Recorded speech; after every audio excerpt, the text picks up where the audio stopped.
네, 다음 이 파트에서는 이제 임진왜란이 일어나고 정유재란이 일어나죠. 요 전쟁에 대해서 간략하게 말씀을 드리겠습니다. 임진왜란, 정유재란인데요. 1592년 4월 13일 날 쳐들어왔죠. 몇 명이 왔는지는 책마다 좀 다른데 약 16만 명, 요게 제일 좀 정확한, 어떤 책에는 뭐 20만, 30만 이렇게 나옵니다만 16만 명이 많이 좀 일치되는 것 같습니다. 약 450척 배가 이제 부산으로 쳐들어왔죠. 4월 10일 하루 자고 들어와서 이제 하루 종일 배를 저 왔을 테니까 피곤할 테니까 이제 하루 자고 쉬고 4월 14일부터 부산 동래 공격하고 하루 만에 다 뭐 그 다음날 다 대포. 그러니까 정발, 송상현, 윤홍신 다 죽죠, 그죠? 경상 좌수사 박홍은 방어를 포기를 합니다. 포기를 하고 도망을 가는데 저 사람은 나중에 조정에 보고를 했다는 이유만으로 살아남아요. 싸우질 않고 보고를 해. 보고도 하고 싸울 수도 있는데 그렇습니다. 그리고 이제 4월 15일 날 원균의 전통과 박웅의 공문이 도착을 해서 이순신 장군은 이틀 후에 알게 되죠. 전쟁이 일어났다는 걸. 3월 13일 날 쳐들어왔는데 4월 15일 날 알게 됩니다. 그리고 이제 그 박홍의 그런 보고서가 조정이 4월 17일 날, 그 다음에 4월 23일 이일이 패하고 4월 25일 신립, 그렇게 믿고 믿던 신립은 다 막을 수 있으라고 그랬는데 아주 완전히 대패를 했죠.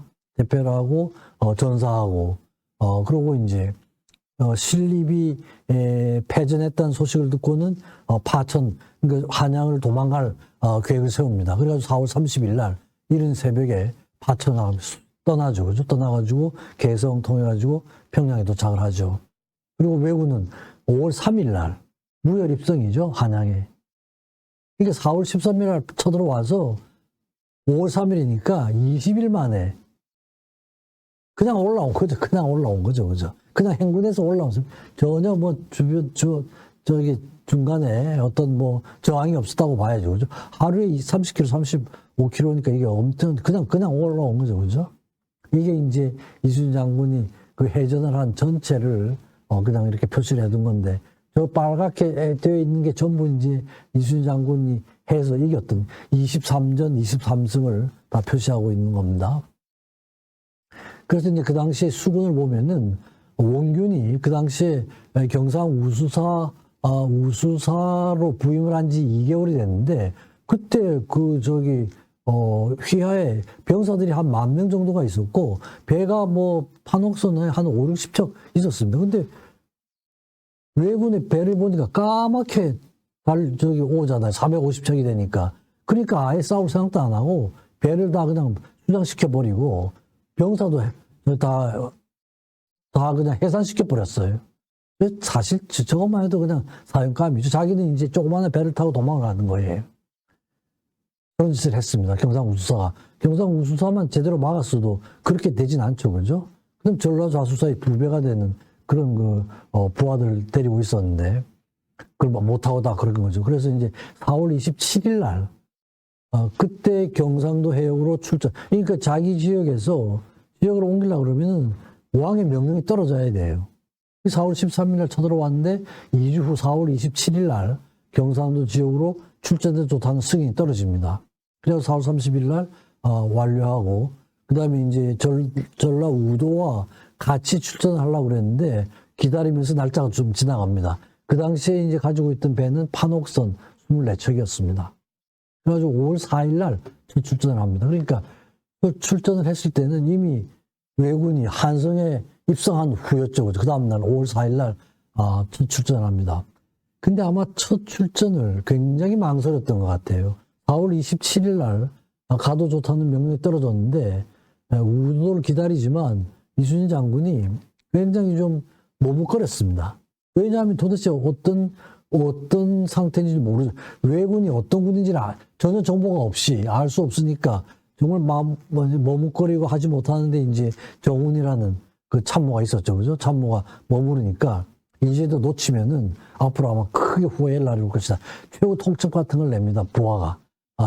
참모가. 그래가지고 그 말을 듣고 5월 4일 날 이제 출전을 하죠. 그래서 5월 7일 날 가덕도 앞 옥포 앞바다에서 처음 이제 승리를 하게 되죠. 엄청난 전적을 올립니다. 일본 해군 44척을 격침을 시키고, 그 다음에 이제, 그런데 조선군 피해는 거의 없다시피 했습니다. 이선지라는 그 참모의 왼팔 화살 부상 입은 거 말고는 병사도 전혀 죽질 않았어요. 그리고 피난민들 다 잘 케어를 잘하고 이래가지고 5월 9일 날 수용으로 귀환을 합니다. 하고 나서 이제 다시 또 다음 출전 준비를 하게 됩니다. 전라 우도 수군하고 연합작전을 수립을 하고 거북선 또 마무리 작업을 합니다. 이게 이제 1차 옥포 가서 나머지 그 근처에 있던 데도 왜군이 발견되는 데서는 다 격침을 시키고 귀가를 합니다. 2차 출전은 그 5월 27일인데요. 그러니까 약 한 2주 후죠. 당포 특점입니다. 원균이 연락이 왔어요. 사천에 외선이 있다 그래가지고 이제 29일 날 가서 사천에 가서 때려 부수고 6월 1일에는 당포로 가서 21척을 부수고요. 그 다음에 또 당황포로 가서 26척, 율포로 가서 이제 어디 소식을 들어가지고 정보가 어디에 외선이 있다 그러면 가서 다 때려 부셨습니다. 이때 이제 그 구루시마 미치유키 굉장히 일본 에서는 명장으로 알려져 있는 적장이었습니다. 패하고 상륙한 후에 활복 자살을 한 이런 사건이 있었습니다. 6월 10일 날 해체를 귀가를 하게 되죠. 대승이었죠, 그죠? 이때 이제 명단 이런 걸 전쟁 보고서를 올립니다. 시신도 잘 수습해서 고향에 보내고 유가족들에게도 여러 가지 이제 국가가 보상을 해주는 그런 경제적인 혜택에 대해서 잘 챙기고 부상자들 이런 조처를 참 잘하는 것 같아요. 죽으면은 그 뒤처리까지도 가족들에 대한 그런 처리까지도 확실하게 해줄 수 있는 건 국가가 해야 되는 거 이런 거에 대해서는 확실하게 잘 챙기셨던 것 같습니다. 이게 이제 제 2차전 때 나가서 당포, 당황포, 뭐 서천 다 때려 부수는 그 장면을 지금 그림으로 표시하고 있는 겁니다. 제3차 출전이 그 유명한 한산 출전이에요. 그죠? 7월 6일 날 3차 출전을 합니다. 이혁기 원균이 합류를 했습니다. 이때 이제 이게 일본으로서는 아주 그 결정적인 그런 전투로 생각하고 있었어요. 계속 패하니까 이제 일본에서 도요토미 히데요시가 보니까 기가 막히죠. 완전히 계획이 차질이 난 거 아니에요. 수륙병진이거든요.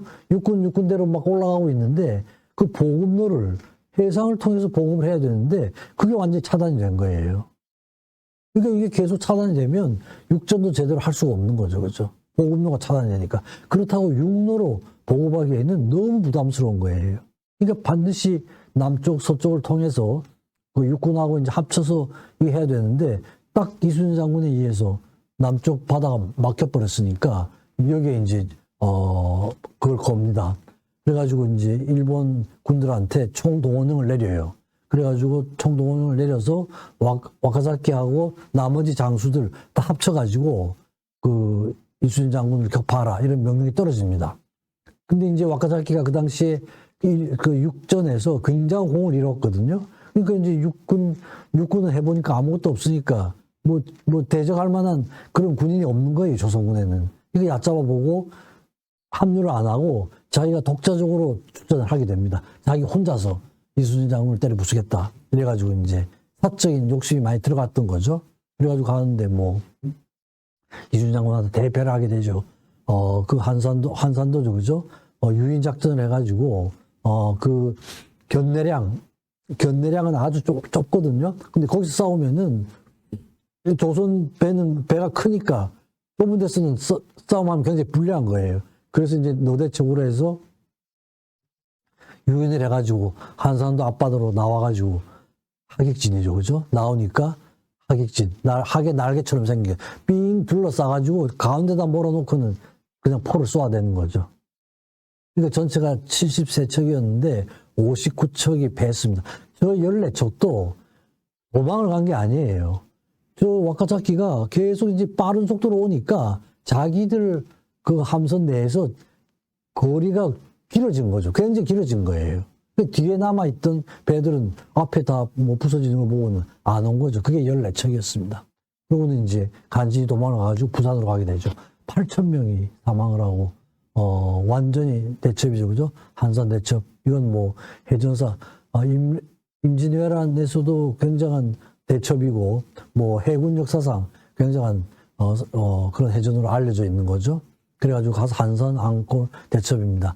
그래가지고 이 한산 대첩을 기점으로 해서 해상권, 제해권, 남해의 제해권을 완전히 이순신 장군이 장악하게 됩니다. 그래서 이제 그걸 패했다는 소식을 듣고 히데요시가 이제는 조선군하고 이순신하고 싸우지 마라. 금지령을 내렸습니다. 금지령을 내리고 해안 지역에 외성을 쌓고 부산을 사수하라 이런 명령 내립니다. 만약에 부산이 무너지면 보급로가 완전 차단되는 거예요. 완전 차단. 그러니까 이제 대마도에서 부산으로 해서 그래도 육로라도 보급을 할 수 있는 게 그게 근거지가 부산이죠. 그러니까 부산이 만약에 무너지면 끝나는 겁니다. 그러니까 이제 부산으로 가는 그 근처에다가는 섬에다가 외성을 쌓습니다. 거제도 뭐 이런데. 그러니까 이순신 장군 배가 가면은 함선이 가면 육지에서 쏘아야 되는 거예요. 상당히 그게 이제 영향이 있었던 그 효력이 있었던 거죠. 그래서 나중에 그 영향을 많이 받게 됩니다. 그래서 이제 이렇게 해서 완전히 부산으로 한 400척, 450척이 너무 부산에 집결해 있는 이런 상태가 됩니다. 그러니까 남해 안에서는 얼씬도 하지 못해요. 보면 무조건 도망을 가는 이런 상태가 됐습니다. 이게 이제 한산 대첩의 그 하객진입니다. 저렇게 이제 빨간 선으로 해서 유인선이 나가서 한 노대척이 처음에 싸우는 척 하다가 이제 도주를 하니까 뭐 견내량을 통해 가지고 다 빠져나오죠. 빠져나오니까 이제 배 방향을 틀어가지고 저렇게 하객진을 하고 둥그렇게 둘러싸서 가운데다 몰아놓고 싸우는 이제 하객진이었죠. 그죠? 그러니까 뭐 거의 전멸하다시피 한 이게 아주 한산 대첩이었습니다. 그러니까 이제 일본 참패가 한 게 이제 일본 학자가 그 참패의 원인을 이렇게 이제 정리를 했습니다. 선박이 우선 약하죠, 그죠? 수군 장수의 갈등, 그 다음에 히데요시가 수군을 경시했던 거, 해전에 대한 일본은 사실은 그 해전에 대한 개념이 전혀 없었던 것 같아요. 그 자기 나라 안에서는 굉장히 오랫동안 많이 싸웠죠. 싸웠는데 배는 그냥 보급로의 기능이지 바다에서 싸운 경험은 별로 없습니다. 자기들끼리 육전이에요, 육전. 그러니까 일본 그 해전은 뭐냐 하면 빠른 배를 만들어가지고 작고 빠른 배를 만들어서 접근을 해서 갈고리로 해서 올라타가지고 칼싸움 하는 거예요. 그러니까 육전이 재미죠. 근데 우리는 칼싸움이 약했잖아요. 우리는 주로 활이 주된 무기였잖아요. 그죠? 그러니까 이제 그 일본 놈들이 못 올라타게 판옥선이 계속 커지는 겁니다. 높아지고 커지는 거예요. 그러니까 이제 일본 외구, 그전에도 사실은 외구들하고의 싸움 경험이 많았잖아요. 그죠? 그러니까 이제 외구들하고의 경험에서 우리는 그 경험을 살려가지고 배를 자꾸 크게 높게 만든 거예요. 못 올라타게. 나중에는 이제 거북선까지 만들었죠. 뚜껑까지 씌워버리니까 도저히 올라탈 수 없는 배가 된 거죠. 그죠? 그래서 이제 이런 식이 되니까 배가 작고 하니까 포를 쏠 수가 없어요. 뭐 조총을 쏘지만 포하고 조총하고는 거리가 뭐 엄청나게 차가 나잖아요. 그죠? 그래서 멀리 두고 포를 쏘는 이런 게 이제 우리 작전이었죠. 그죠? 손조는 이제 5월 7일 날, 5월 3일 날, 그걸 가가지고, 한양을 떠나가지고 평양에 도착하고 5월 26일 날, 또 그 임진강 방어선이 무너지고 그러니까 6월 11일 이우주로 가고 또 몽진 중에도 선이 파동을 막 하고 이럽니다. 뭐 왕위를 내겠다고 그러면서 이제 망명을 하겠다는, 그러니까 뭐 난리가 난 거죠. 그죠? 왕이 나라를 떠나면은 나라가 없어진 거나 마찬가지죠. 그죠? 그래서 유동룡 신하들이 간신히 잡아가지고, 그 나라를 못 떠나도록 하고, 그러면서 이제 명나라가, 원병을, 파병을 합니다. 그래가지고 이제 6월 20일 날 우주에 도착을 하죠. 이게 이제 일본군들이, 파란색은 가든 청정이 한 거고, 저쪽은 이제, 두 장수가 한강 쪽으로 가고 이쪽으로 오고 해가지고 거의 선조가 도망을 간 그때 그 부분 일부를 빼고는 거의 전라도 지역은 점령을 못하게 지금 해군이 막고 있었으니까요. 그래서 전라도가 저렇게 세이브가 된 게 그래도 버틸 수 있었던 그런 버팀목이 될 수 있었던 것 같아요. 100% 이순신 장군 덕이죠, 그렇죠? 100% 전라도 곡창 지역이죠. 그러니까 이 일본군들은 전라도를 함락을 해가지고 거기서 나온 쌀 이런 걸 이제 군량으로 쓰려고 이럴 계획인데 그게 이제 다 무너져 버리는 거죠, 그렇죠? 그래서 이제 그 조승훈이 평양 수복을 하려다 패하고 8월 1일에는 평안도 관찰사 이원익이 다시 평양 전투에 또 패하고 또 8월 중순경에는 순안 전투에서는 일본군의 북상을 막아가지고 전선이 형성된 이런 상황이었습니다. 그리고 이제 이순신 장군은 제4차 출전 계획을 세웁니다. 왜냐하면 이제 모든 일본군들이 부산에 집결을 하고 있었기 때문에 그 이제 본거지를 때려 부숴야 된다는 거죠, 그죠? 그래서 본거지를 때려 부술 계획을 세우고 부산으로 출전을 합니다. 그래서 전라도 연합함대를 형성을 해서 전선이 74척, 여태까지 만든 그런 그 전선으로는 제일 많았죠. 그래서 9월 1일 날 출항을 해서 모른 데에서 5척을 또 분멸을 시키고 부산 앞까지 진출했습니다. 그때 이제 부산 진성 동쪽 아래에 500여 척 배가 있었는데 한 100여 척을 가만히 있는 배를 때려 부수는 거지만 근데 이제 일본군은 육지에서 포를 쏘아야 되는 거죠. 육지에서. 그러니까 이제 상당한 피해를 받을 수가 있는데 포가 그 거리가 많이 날아가잖아요. 그죠? 그래서 이제 원래는 육군이 위에서 밀고 해군이 하고 이래가지고 양육작전을 같이 써야 되는데 협동작전을 해야 되는데 육군이 그렇게 할 수 있는 상황이 못 됐잖아요. 그죠? 그러니까 이제 해군으로만 해야 되니까 오히려 일본군들이 육지에서 포를 쏘아야 되니까 상륙작전을 할 수가 없었습니다.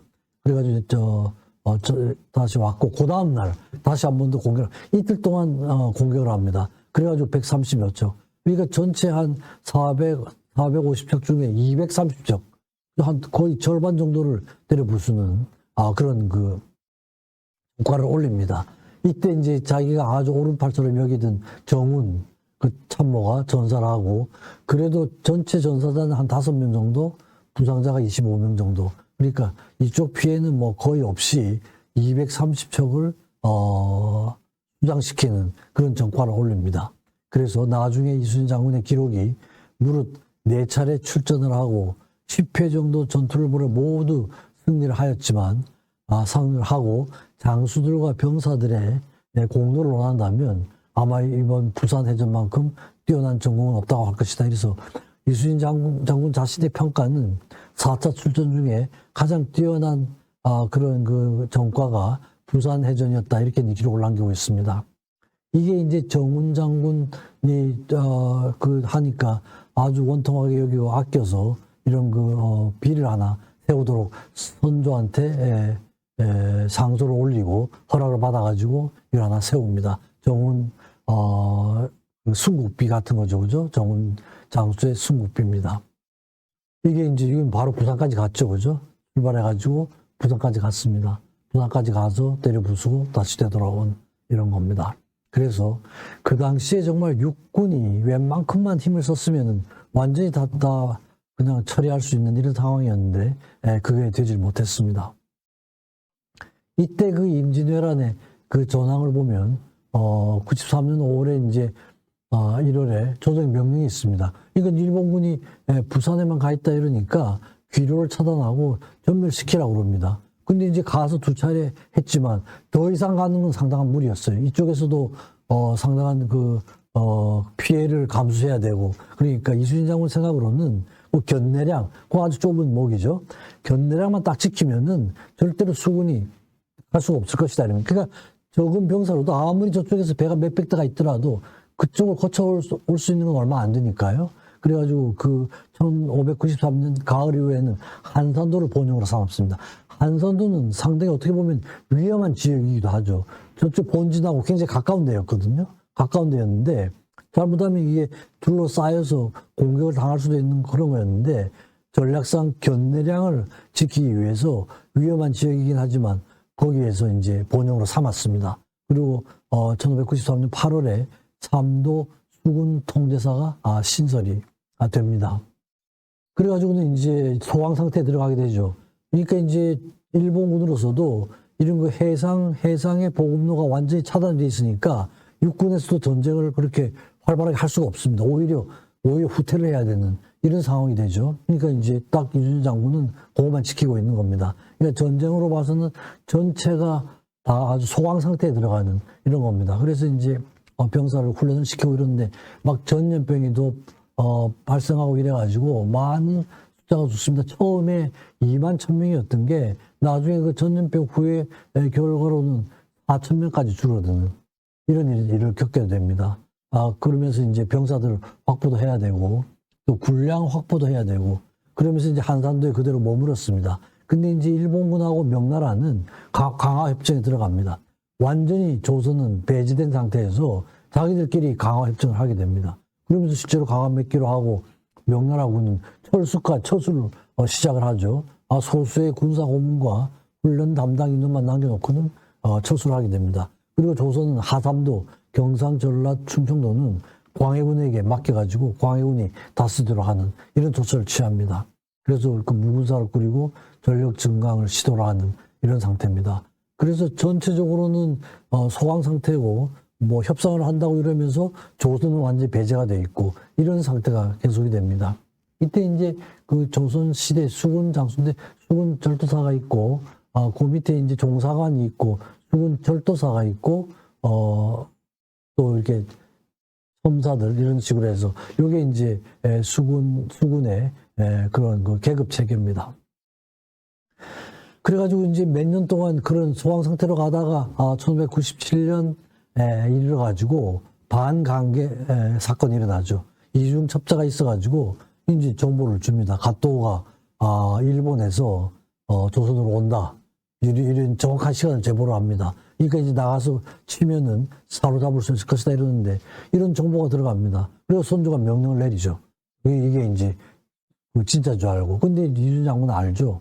오는 건 맞지만 오는 건 확실하지만 나가서 치게 되면 협공을 나가게 되는 거죠. 협공을 나가게 되면 견딜 수가 없는 거예요. 그러니까 이제 나가면 다 죽는 거죠. 그죠?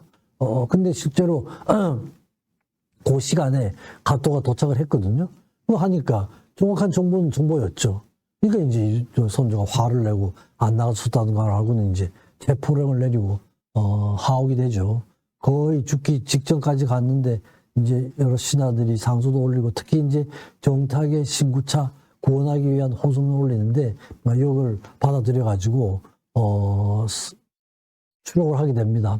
그래서 2월 6일 날 체포가 돼 가지고 조사를 받고 4월 1일 날 추록을 하게 되는데 백의종군을 하게 되죠. 약 4개월간 백의종군을 하게 되는데 4월 5일 날 아산 집에 도착을 하는데 아들이 추록이 됐다는 소식을 듣고는 엄마가 그 아들을 만나러 오다가 배 위에서 세상을 떠나게 됩니다. 어머니 모친상을 당하게 되는 이런 게 되죠. 그러다가 이제 그 7월에 결국은 이제 그 원균이 맡아가지고 통대사로 임명이 됐는데 2월 달에 이순신 장군이 잡혀오면서 원균은 그랬거든요. 나는 나가서 일본을 칠 수 있다. 큰 소리 뻥뻥 쳤습니다. 근데 이제 통사를 되고 나서는 상황을 보니까 나가면 안 되겠거든요. 나가면 질싸움이거든요. 그러니까 계속 늦추죠. 그러니까 이제 도원수 권율이 왜 너 나간다 그래 놓고 안 치냐. 왕한테서 계속 압력이 내려오죠. 그러니까 이제 원균이 계속 출장을 늦추니까 불러다가 곤장을 쳤습니다. 그러니까 이게 그냥 참모총장이 해군 총장을 곤장을 친 셈이 돼버렸죠. 그러니까 이제 열받아가지고 그냥 나가죠.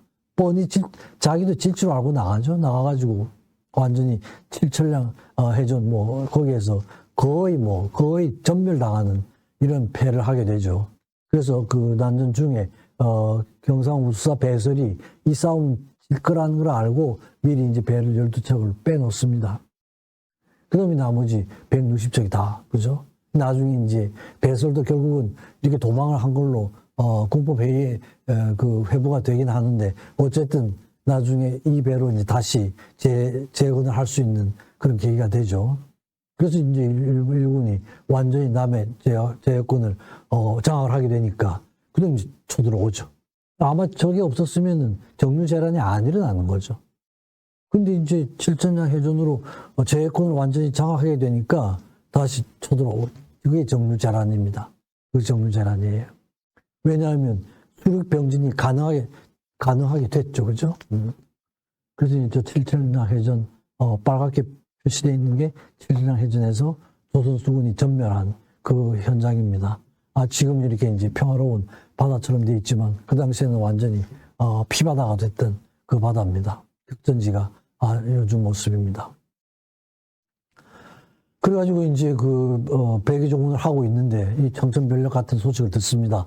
원균이 완전히 다 패했다는, 이런 걸, 듣게 됩니다. 그러면서 이제, 백의종군을 하게 되는데, 7월 27일 날, 송경래의 집에서, 거처를 정하고, 그런데 8월 3일 날, 선조의 유서를 다시 듣습니다. 해가지고, 재임용, 삼군 수군 통제사에 재임용한다는. 그러니까 아무것도 없죠. 군사도 없고 배도 없고 아무것도 없습니다. 그래가지고 재임용을 받았는데 수군의 재건에 나서게 됩니다. 그래서 이제 자기도 이제 도저히 안 될 것 같으니까 선조가 편지를 쓰는데 그 원균이 그 패한 결과로 해전이 불가하게 됐으니까 육지로 와서 해군을 패하고 육지로 와서 도원수 권유를 도우라는 이런 편지를 보냅니다. 그때 이제 그 저 유명한 그 상소가 있죠, 그죠? 신에게는 아직 12척의 전선이 있습니다. 죽을 힘을 다하여 싸우면 오히려 할 수 있는 일이 있을 것이오며 신이 죽지 않는 한 적이 감히 우리를 업신여기지 못할 것입니다. 이런 상소를 올리고 그대로 해군 유지를 하죠. 그러면서 이제 회령포에서 배 12척을 인수를 받습니다.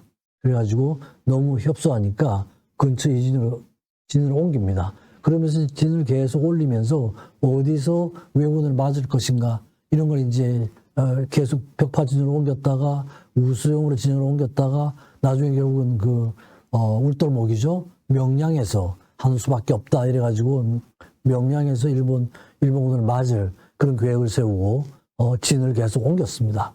이때 그 유명한 필사즉생 유명한 말을 남기죠. 이렇게 해서 명량해전이 일어나죠. 근데 좀 명량해전에 대해서 일본 책에서는 배가 일본군이 300척이었다는 이런 기록이 나오고 우리나라 이충봉 전서에서는 133척이었다는 이런 기술이 나옵니다. 아마 일본은 그 전선 외에 나머지 그 도와주는 조그마한 배들까지도 다 합쳐가지고 저렇게 이제 계산을 했는지 어쨌든 13대 12척에서 나머지 한 척이 또 보완이 돼가지고 13척으로 133척을 막아내는 이런 해전 역사의 기념비적인 이런 전투가 일어나죠. 명량해전이죠. 명량해전.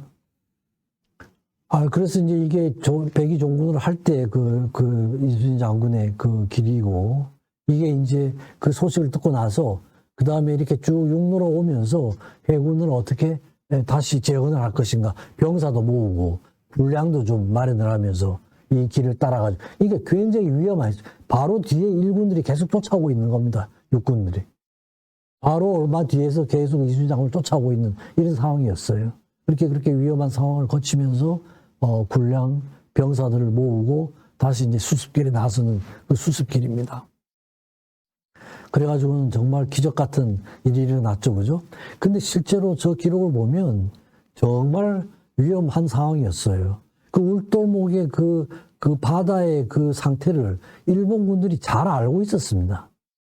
그리고 일본에 그런 그 울돌목 같은 그런 해수의 그런 흐름이 있는 지역이 있어요. 그 지역의 병사들, 장수들을 제일 선두에 내세웠죠. 해류의 그런 특징을 잘 아니까. 그러니까 이제 그리고 6시간마다 이게 바뀐다는 것도 다 알고 있었습니다. 일본군도 알고, 우리도 알고, 서로 알고 있었던 거였죠. 근데 정말 기막힌 그 시간을 버텨낸 거죠. 해류가 바뀌는, 6시간마다 바뀌는 그 시간을 이순신 장군이 버텨내가지고 해류가 바뀌면서, 그죠? 그 다음에 이제 바다 밑에다가 장애물 설치도 한 게, 그게 그 책마다 좀 다르긴 해요. 다르긴 한데, 실제로 장애물이 좀 설치가 됐던 것 같습니다. 그러니까 어느 일정까지 와가지고 배가 더 나갈 수가 없는 이런 상태가 되고 해류가 바뀌게 되는 거죠. 그래서 실제로 이순신 장군이 바다 밑에다가 그런 장애물을 설치를 했냐 안 했냐 하는 거에 논란이 많은데 그런 장애물이 거기뿐 아니라 다른 지역에서도 다 발견이 됐어요. 실제로 그 장애물을 일본군을 막아내기 위해서 했던 그런 장치였습니다. 했던 가능성이 참 많은 거예요. 어쨌든 거기에서 이겨서 사기가 획복이 되고 서해 진출을 막아냈죠. 남해는 이제 어떻게 막을 수가 없으니까 서해 진출을 막아내는 거죠. 서해 진출을 막아도 저기 보급선을 막게 되니까요. 수군을 재건하는 이런 기회가 됐습니다. 그리고 그날 하고 나서는 즉시 이제 서쪽으로 옮겨갑니다. 진을 옮깁니다. 왜냐하면 계속 쳐들어오니까요. 그러면서 이제 섬들이 많으니까 그걸 바탕으로 해서 게리라전 같은 이런 걸 하면서 버텨냅니다. 겨울이 되면 싸울 수가 없어요. 겨울이 되면 양쪽 다 도저히 해전을 할 수 없는 상태가 됩니다. 그래서 겨울에 오기까지를 버티는 거죠. 그죠? 무한 압박까지 나가고 이러면서 계속 즉시 후퇴를 합니다. 해가지고 추격을 벗어나서 휴식을 하면서 섬이 많은 서해 쪽으로 오게 되면 섬이 많고 하니까 게릴라전을 할 수가 있는 이렇게 되고 시간을 끌면서 겨울이 오기를 기다립니다. 겨울이 되면 양쪽 다 작전을 할 수가 없게 됩니다. 이러면서 이제 시간을 벌기에 나선 거죠. 그죠? 이게 이제 울돌목 그 싸움이고 거기에서 어떻게 이제 펼쳤는지 그죠? 13척으로 배가 130몇 척이었지만 앞서 나올 수 있는 건 3, 40밖에 안 되는 거죠. 그죠? 그러니까 이제 딱 막아가지고 기가 막힌 그런 승전을 갖고 냈던 명랑해전입니다. 이게 이제 울돌목. 지금도 가보면은 울돌목이라는 게 물이 울면서 돌아간다 이런 뜻입니다. 물살이 하도 세가지고 실제로 가보면 지금도 그 같은 물길이에요. 엄청나게 회오리를 치면서 돌아나가는 이걸 지금도 볼 수가 있습니다. 그 근처까지 갈 수가 있습니다. 그래서 이제 수군이 전선도 재건을 하고 병력 시간을 벌었죠. 군사 물자, 군사 훈련. 근데 이 모든 거를 중앙정부의 도움이 없이 이순신 장군 당신이 한 거예요. 그러니까 계속 외국의 장수들하고 자꾸 비교를 하고 이러지만 이 이순신 장군은 중앙정부의 그 도움이 없이 완전히 혼자서 다 해결을 한 겁니다. 이제 둔전, 소금, 해로 통행첩. 그러니까 이제 그 해로가 불안하니까 민간인이 다니기는 굉장히 불안한 거예요. 그러니까 보호를 해주는 대신에 그런 그 첩을 증명서 같은 걸 발부를 해가지고 그걸로 이제 식량을 받고 그래가지고 그 군량을 확보를 하고 이런 걸 이제 확실하게 해서 다 하죠. 그죠? 그래서 조명연합군이 이제 이렇게 되는데 히데요시가 사망을 하게 됩니다. 1998년 8월 18일. 그러니까 유언이 철수하라 이런 거였어요. 그래서 이제 철수를 하게 되죠. 그렇게 되는데 이제 명군은 싸울 그게 별로 없었습니다. 싸울 일이 없죠. 왜 괜히 싸워가지고 병사들 죽일 필요가 없는 거죠. 이순신 장군은 그게 안 됐어요. 그러니까 명군하고 유정은 자기들끼리는 협치가 안 된다. 해가지고 진린이 결국은 나중에 이순신 장군의 의견에 따라가지고 고니시 유키나카를 딱 그냥 그 외성에다 몰아놓죠, 그죠? 근데 이제 또 나중에 그 명군이 그 구원선을 내보냅니다. 뇌물을 받고 내보내게 되죠. 그러니까 이제 고니시가 다른데 이제 있는 일본군들한테 내가 이렇게 됐으니까 도와달라. 이렇게 모든 전선들이 이쪽으로 오는 거예요. 그렇게 되면 그죠? 이순신 장군이 협공을 나가게 되니까 할 수 없이 이제 나가서 싸울 수밖에 없는 예교성에 대한 그 봉쇄를 풀 수밖에 없는 이런 상황이 됐습니다. 노량해전이 벌어지죠. 그래서 그때 일군이 500척, 명나라 조나라고 한 280척 상당한 배를 확보를 했습니다. 그래가지고 11월 18일 날 이제 저런 기도를 올립니다. 이 원수들을 무찌른다면 죽어도 야념겠습니다. 사실은 선조도 싸우지 말라고 그랬어요. 왜 가는 거 그냥 돌려보내면 되지. 우리나라 병사들 싸워가지고 죽이고 하냐 뭐 이랬는데 안 된다 이거죠. 가면은 또 온다 이거죠. 그죠? 또 온다 이거죠. 절대로 그렇게 노략질하고 한 외병들을 그냥 돌려보낼 수는 없다 그래가지고 노량해전이 일어납니다. 거기에서 이제 11월 19일 날 전투가 시작이 되고 죽게 되죠. 그죠? 유탄을 맞게 됩니다. 그래서 저 상황에 대해서도 뭐 그게 많아요. 왜 그냥 갑옷도 안 입고 나갔냐 뭐 해가지고 뭐 이랬지만 어쨌든 초기에 유탄을 맞게 되고 조카하고 아들이 독전을 하게 됩니다. 그래서 결국은 종호경에 대승을 이루죠. 일본군 200여 척이 분멸당하고 100여 척이 납포를 당하고 근데 전체 한 500척 중에 한 4, 50척만 살아간 것 같아요. 15,000 내지 2만 명이 수장이 되고, 그 사이에 이제 고은희 씨는 이쪽에서 싸우는 동안 남해도 돌아가지고 탈출에 성공을 하게 됩니다. 이게 이제 저 외교성에서 봉쇄를 하고 있다가 구원선이 나갔다는 얘기를 듣고는 할 수 없이 풀고 노량에서 마지막 전투를 하게 되는 그 지역입니다. 이게 지금 이제 노량 해전에 일어난, 지금 이제 저렇게 다리가 만들어져 있습니다. 이 노량 해전의 의미는 일본에 대한 복수전이 성공을 한 거고, 그 다음에 이제 임진왜란이 패전이 아니다 이거죠. 그 다음에 조선 수군은 강하다. 그 다음에 이제 조선 후기에 해방론, 해군이 잘 막아야 된다. 이 계기가 됐던 그런 전투였습니다. 이렇게 해서 마지막 정유재란이 끝나면서 이순신 장군이 순국하게 되는 이런 전투가 노량해전이었습니다.